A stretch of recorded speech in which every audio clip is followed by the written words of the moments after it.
할렐루야. 7월 14일 수요일 기도 영상 시작하겠습니다. 오늘은 이사야 41장 1절에서 20절입니다. 오늘 큐티니까 한 구절을 딱 붙잡는다면 42장 10절 말씀을 함께 나누고 싶습니다. 내가 너와 함께 있으니 두려워하지 말아라. 내가 너의 하나님이니 떨지 말아라. 내가 너를 강하게 하겠다. 내가 너를 도와주고 내 승리의 오른팔로 너를 붙들어 주겠다. 이렇게 되어 있습니다.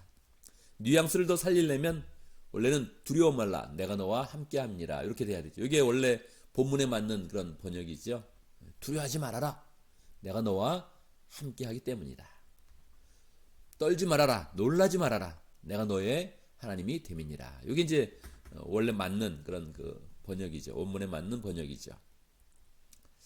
자, 이런 말씀을 들으면 우리의 마음 가운데 이제 힘이 됩니다. 그런데 이 말씀이 이제 어떻게 주어졌느냐, 이게 굉장히 중요해요. 성경은 항상 어느 문맥에서 어떤 상황 가운데 주어진 거냐, 그게 굉장히 이제 중요한 부분이지요. 여러분, 만약에 자녀가 잘못된 길로 나간다면 이제 어떤 태도를 보이겠습니까? 뭐 내가 자녀가 없고 아직 결혼 안 했다면 그러면 이제 영적인 자녀를 생각해 보면 되죠. 영적인 자녀, 영적인 후배, 또 뭐 영적인 제자, 이렇게 생각해 보면 되겠습니다. 자, 자녀가 잘못된 길로 자꾸 가요. 여러분은 어떻게 하겠습니까? 첫 번째 이제 야단을 치겠죠. 근데 야단을 치는 게 이게 어렸을 때만 되지, 대학생 인생 되면 야단 치기도 굉장히 힘들어요. 직장 다니는 그런 자녀 야단 치기 굉장히 어렵습니다.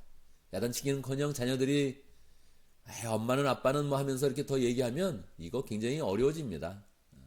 뭐 미국 생활을 잘 몰라서 그래요. 뭐 이러면서 이 시대를 잘 몰라서 그렇게 시작하면 이게 야단이 잘 안 먹혀요. 굉장히. 근데 부모가 볼 때는 분명히 잘못되고 있단 말이에요. 그때 어떻게 하면 좋겠습니까? 권면하겠죠. 이렇게 막 타이르고 막 이렇게 하겠죠. 근데 벌써 이게 잘못된 길로 나갔으니까 권면이 안 통해요. 안 들어요. 이미 이야기를 안 듣는단 말이에요. 어떻게 하면 좋겠습니까? 뭐 지원을 끊어버리고 그냥 내가 너 다시 얼굴 안 본다, 그렇게 하면 하겠습니까? 저는 몇 번 그랬던 것 같아요. 살면서 너 나가라 그러기도 하고, 뭐 하여튼 지원 다 끊어버린다 그러기도 하고, 자동차 있으면 자동차 키도 뺏기도 하고, 뭐 그래 봤어요. 그러니까 뭐 그때 그 감정이 어떤 거냐, 이제 그걸 한번 이렇게 경험해 보면 참 좋은데, 하나님이 딱 그런 거예요. 지금 하나님이 지금 이스라엘 향해서 이렇게 어떤 그 감정이 있단 말이에요. 감정. 이스라엘이 지금 잘못된 길로 가 있다. 지금 죄를 짓고 있다. 이렇게 하면 이제 망한다. 이걸 명확히 하나님은 아시죠. 그때 하나님이 이제 이스라엘 향해서 어떤 태도를 취할 것이냐. 사람이 누구를 이해할 때 이제 감정을 이해하면 좋은데, 이 감정이 항상 두 가지 감정이라는 걸 꼭 알고 있어야 돼요. 이게 특히 한국 사람들은 그렇잖아요. 뭐 이렇게 욱하면 막 대들고 뭐 소리 지르고 뭐 욕도 하고 그러다가 또 그 다음날 되면 또 잘못했습니다, 뭐 이렇게 하잖아요. 그러니까 이 사람은 감정이 두 가지 감정이 동시에 있단 말이에요. 그러니까 이제 하나님은 우리에게 감정을 보여주는데 이 감정이 항상 두 가지로 나타나요. 그러니까 이 두 가지가 이게 뭐지? 이런 느낌이 항상 우리 마음 가운데 있단 말이에요. 근데 정말 감정은 이해하기 어려운 거거든요. 감정을 이해해 준다는 건 정말 가슴을 시원케 하는 건데, 이 감정 중에서도 두 가지 감정을 우리가 이해할 수 있어야 돼요. 자, 1절 한번 볼까요? 섬들아 나의 앞에 잠잠하여라. 백성들아 송사를 가져오너라. 가까이 와서 말하여 보아라. 와서 함께 판가름하여 보자. 이스라엘 백성들 향해 사람이 말씀하는 거죠. 자, 와서 누가 잘못했는지 보자. 이렇게 하는 거예요. 그럼 뭐가 드러나겠어요? 죄악이 틀림없이 드러나죠. 죄악이 드러나면 어떻게 하겠습니까?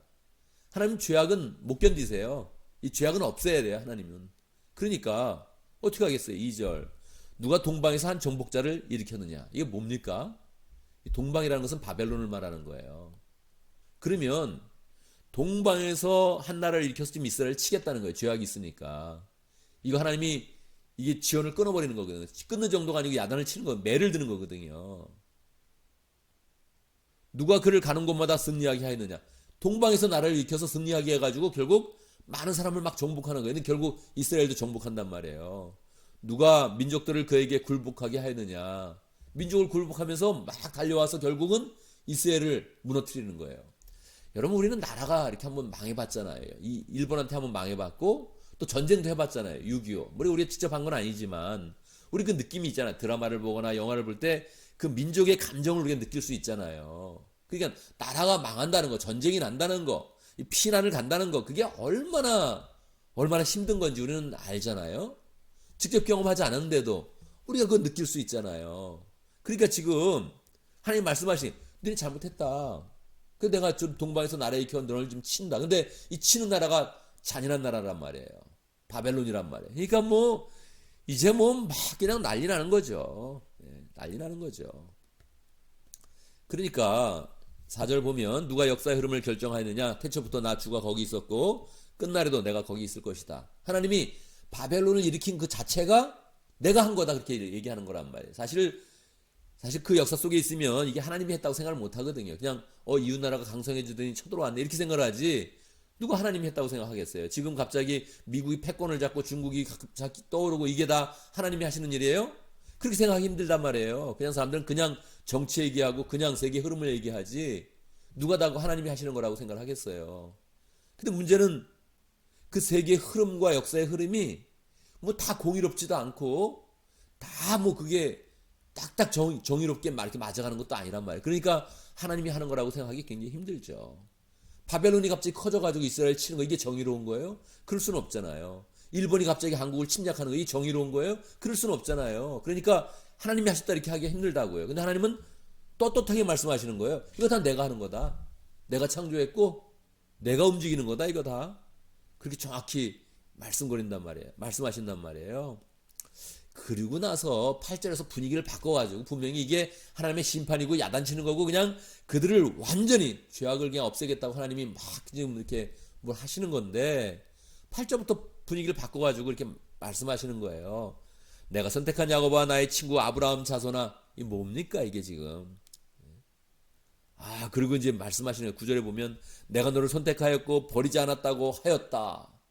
분명히 버렸거든요. 한번 끊었고 지금 막 몽둥이를 들어서 막 치고 있는 건데요. 이게 몽둥이 정도가 아니고 그냥 뭐 초토화시키고 있는 건데요.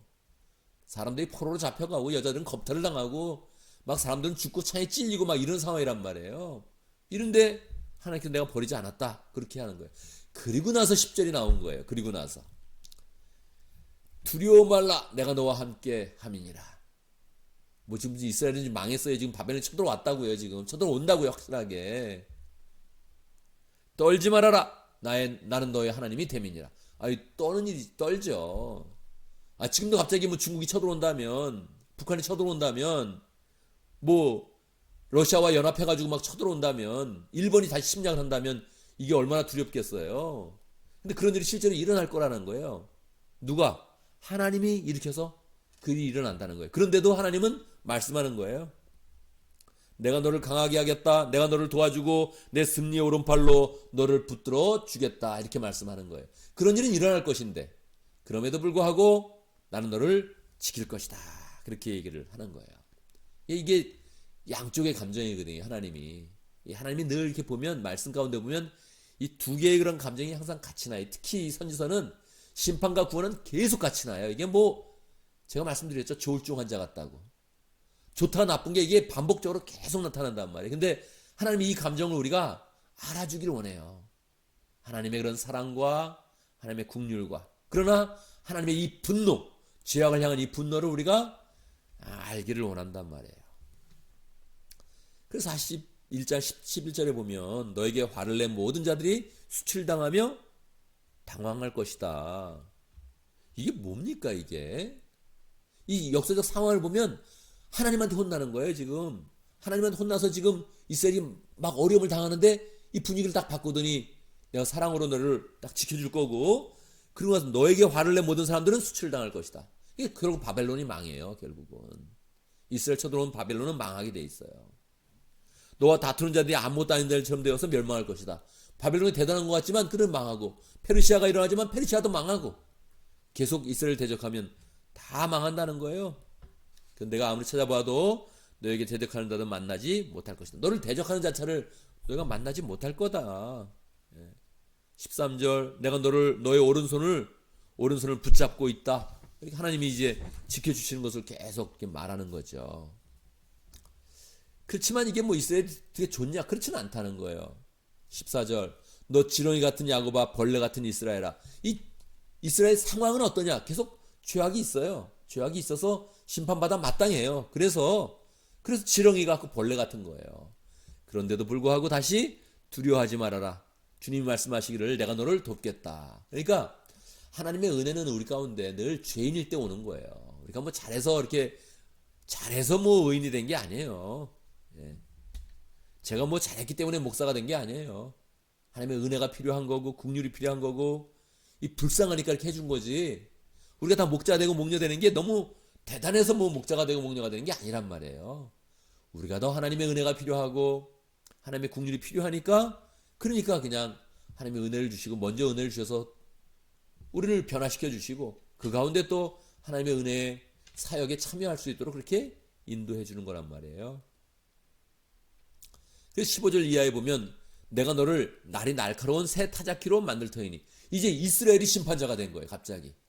그래서 산을 쳐서 부스러기를 만들 것이고 언덕을 겨로 만들 것이다. 누가요? 이스라엘이 그렇게 된다고요. 이스라엘이 하나님이 높이 올려서 이제 이스라엘이 막 그렇게 세계를 향해서 막 이렇게 우뚝 선 그런 나라가 되는 거죠.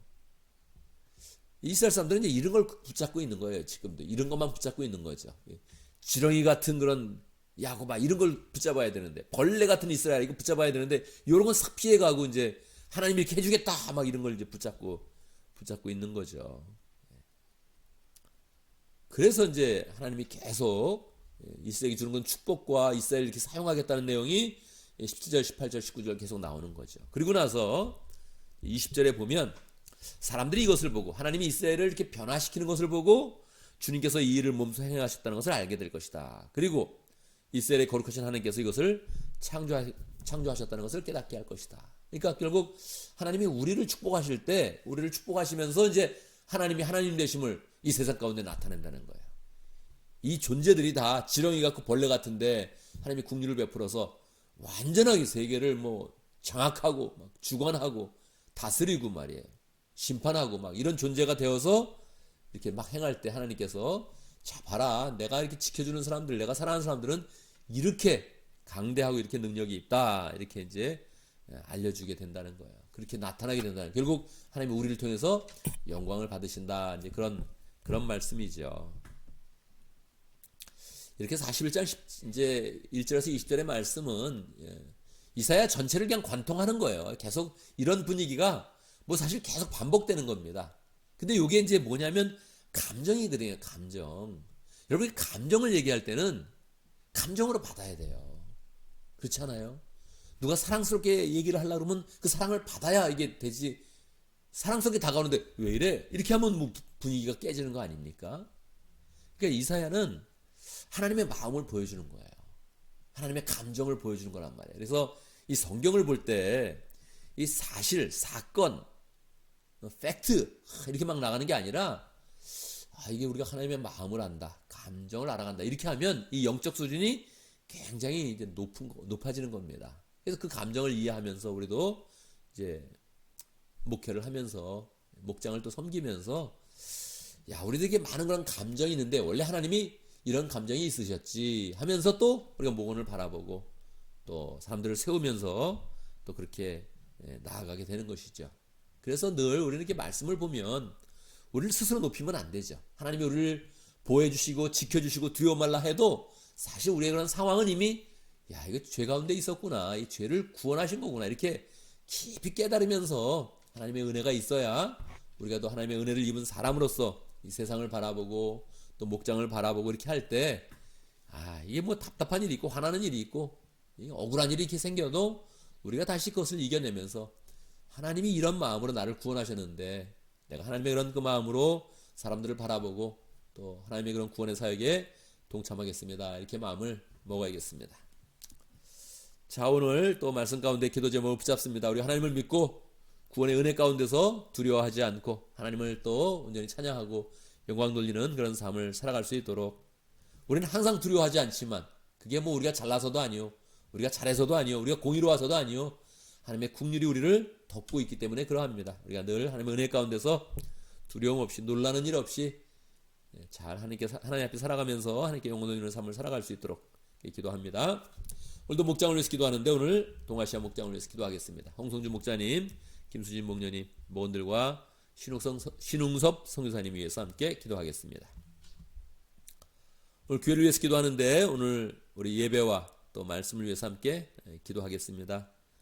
늘 또 예배를 드릴 때마다 우리가 풍성하게 은혜로 함께 하나 되며 믿음의 가족이 되어지며 또 주님이 주시는 그런 말씀을 잘 붙잡을 수 있도록 저는 오늘 또 설교 준비를 집중적으로 하려고 그러는데 뭐 집중적으로 하려고 해도 늘 또 상황을 보면 안 되는 일도 많고 마음이 정해지지 않는 일도 많고 감정적으로 영향받는 것도 많습니다. 하나님께서 은혜를 주셔서 또 은혜로 말씀을 잘 준비할 수 있도록 또 교회적으로는 예배도 잘 드리고 9월달에 있는 부흥회도 잘 하면 좋겠습니다. 지금 상황을 보면 자꾸 하기 어려운 상황으로 갑니다. 근데 마음 가운데는 그냥 할 수 있을 것이다 생각을 하고 결국 하겠지 이렇게 마음 먹고 있는데 하나님께서 이 상황을 또 잘 또 인도해 주셔야 됩니다. 그래서 우리가 9월달에 부흥회도 잘 갖고 마음에 부흥을 사모하는 그런 삶으로 나가고 또 예배를 통해서 또 은혜를 누리고 이렇게 잘 우리의 삶이 세워질 수 있도록 기도하면 좋겠습니다. 제가 먼저 기도하고 함께 기도하는 시간 갖도록 하겠습니다. 기도합니다.